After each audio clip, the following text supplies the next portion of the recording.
नमस्कार, स्वागत है आपका न्यूज 18 पर। मैं हूं आपके साथ शीनम शर्मा और ये वक्त हो गया है खबर दमदार का। और मैं हूं अनुपम। खबर दमदार में हम बात करेंगे आज की 7 बड़ी खबरों की। बुलेटिन में सबसे पहले बात होगी उपचुनाव की। सीएम योगी आदित्यनाथ ने जहां खतौली में चुनाव प्रचार किया है, वहीं मैनपुरी में अखिलेश, शिवपाल और डिंपल ने एक मंच पर आकर बीजेपी पर पलटवार किया। वहीं उपचुनाव के लिए धर्म सिंह सैनी की बीजेपी में घर वापसी पर संकट के बादल छा गए हैं। इसके बाद बात होगी कैराना से एसपी विधायक नाहिद हसन की, जिन्हें हाईकोर्ट से राहत तो मिल गई है, लेकिन फिर भी उन्हें अभी जेल में ही रहना होगा। उत्तर प्रदेश में अवैध निर्माण पर बाबा का बुलडोजर लगातार गरज रहा है। मामला गोरखपुर और नोएडा से सामने आया। जहां उत्तर प्रदेश में बुलडोजर गरज रहा है, तो वहीं बदमाशों पर पुलिस कहर बनकर टूट रही है। और इसके बाद बात करेंगे मारपीट के कुछ मामलों की, जो क्राइम से जुड़ी खबरें हैं वो भी दिखाएंगे। सीएम योगी आदित्यनाथ गोरखपुर पहुंचे, गीडा के स्थापना दिवस में शामिल हुए। इस दौरान सीएम योगी ने 504 करोड़ रुपए के निवेश परियोजनाओं की आधारशिला रखी। इसके साथ ही प्लास्टिक पार्क, फ्लेटेड फैक्ट्री जैसी करीब 260 करोड़ रुपए लागत वाली 49 विकास परियोजनाओं का शिलान्यास और लोकार्पण किया। कार्यक्रम में सीएम योगी 1200 करोड़ रुपए की निवेश परियोजनाओं के निवेशकों को भूमि आवंटन का प्रमाण पत्र भी दिया।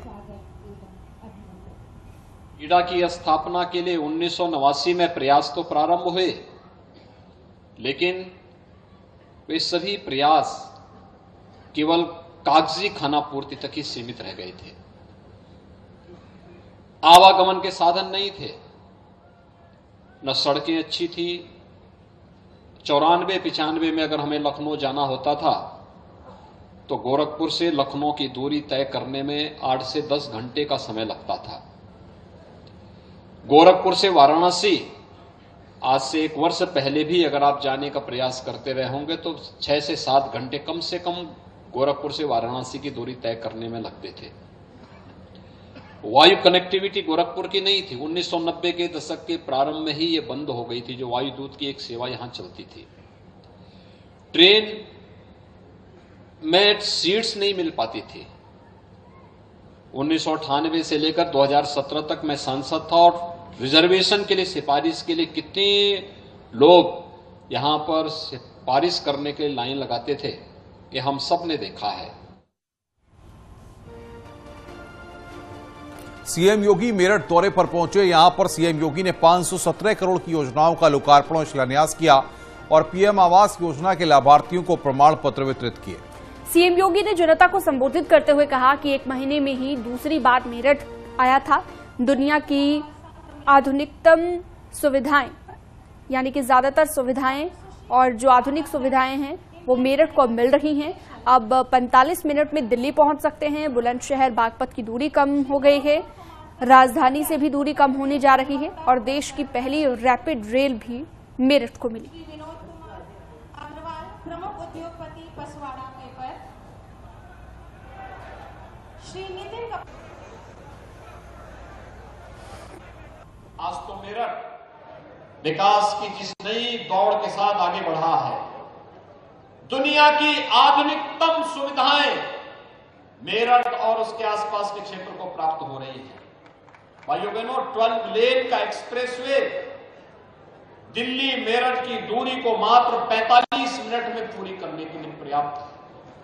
आज आप देखते होंगे, आज से 5 साल पहले मेरठ से दिल्ली की दूरी 3 से 4 घंटे लगते थे, लेकिन अब मात्र 45 मिनट में इस दूरी को आप पूरा कर सकते हैं। ऐसे ही मेरठ से बुलंदशहर, मेरठ से बागपत, इन सभी दूरियों को भी और सीमित करने का प्रयास हो रहा है।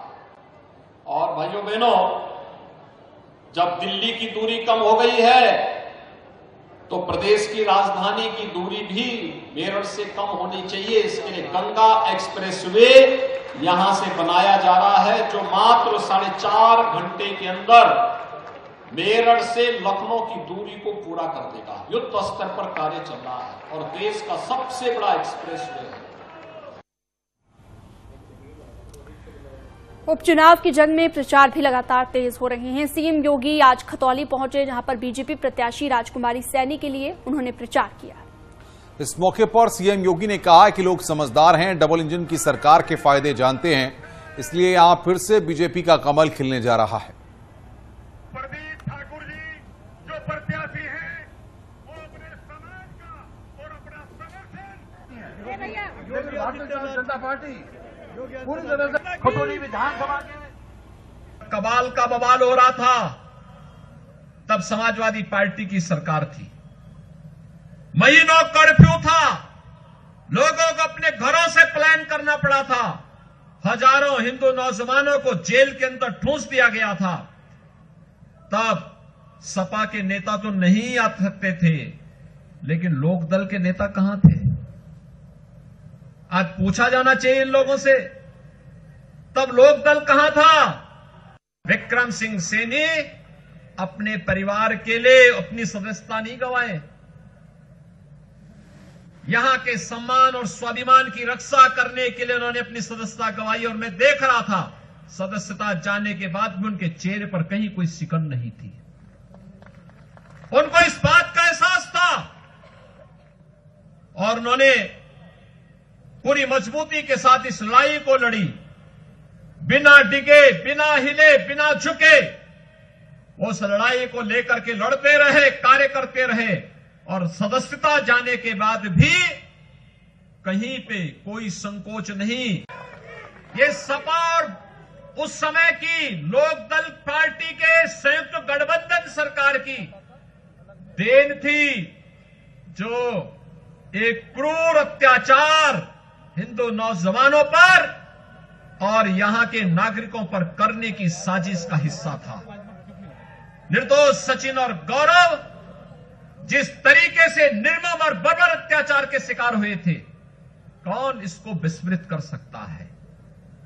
और जिन लोगों ने सचिन और गौरव जैसे नौजवानों के साथ क्रूरता ढाई थी, उनके सिपह सालारों के साथ क्या हो रहा है आज हर व्यक्ति देख रहा है।